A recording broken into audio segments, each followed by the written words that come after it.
Lord Jesus Christ.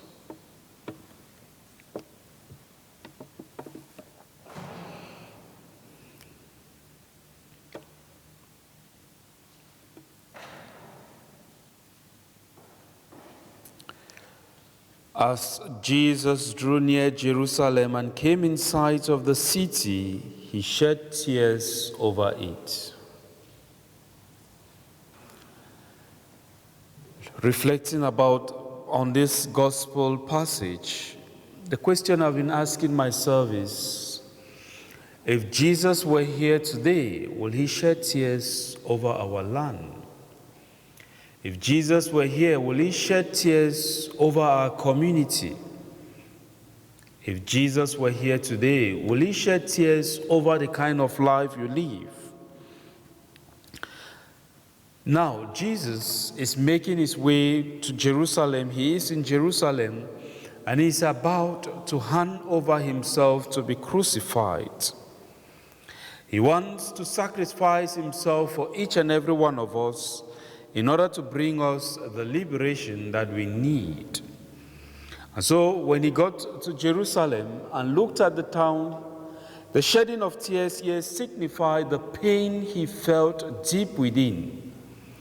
These are a people whom he has spent his whole life struggling to bring towards him and to bring to God, but they found it very difficult, and they were living a different kind of life.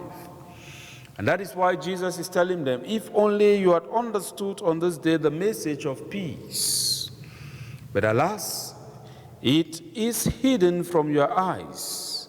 And that is why a time is coming when your enemies will raise fortification all around you, and when they will encircle you from every side, and they will dash your children inside your walls to the ground.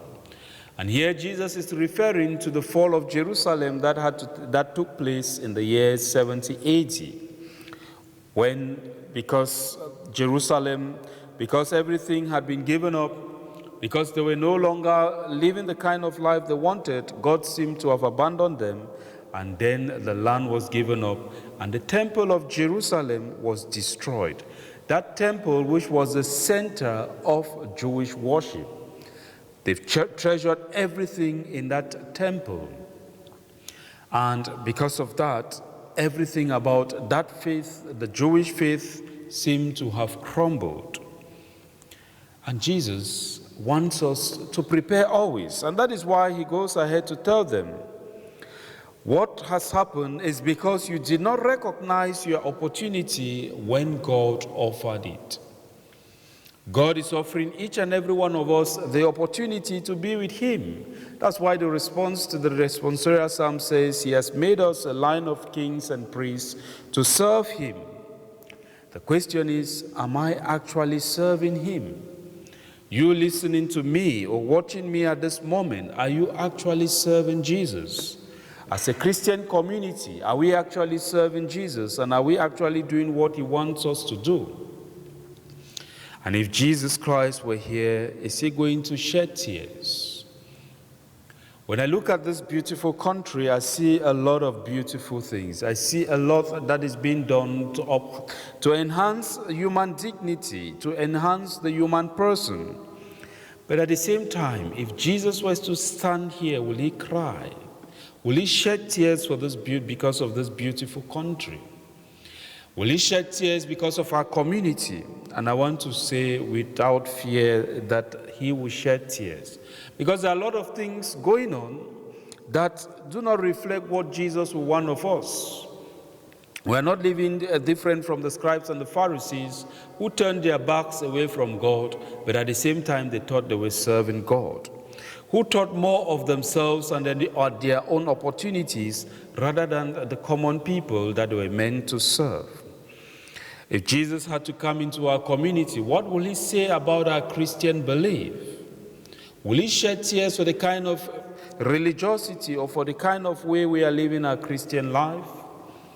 Come to think about it. Come to think of it. What do you think about Christians who probably call themselves Christians, but they live their lives without any connection to the Christian faith? What about Christians who have the connection and maybe they come to church but they have nothing to contribute to that community? They think that they have nothing to offer to Jesus or to offer to that community. Come to think about our Catholic faith, where sometimes we have Christians who want to do a kind of pick and choose. They choose elements of the faith or aspects of the faith that they want to believe in, and then they keep some aspects of the faith, and they think that the church is crazy to have thought about this.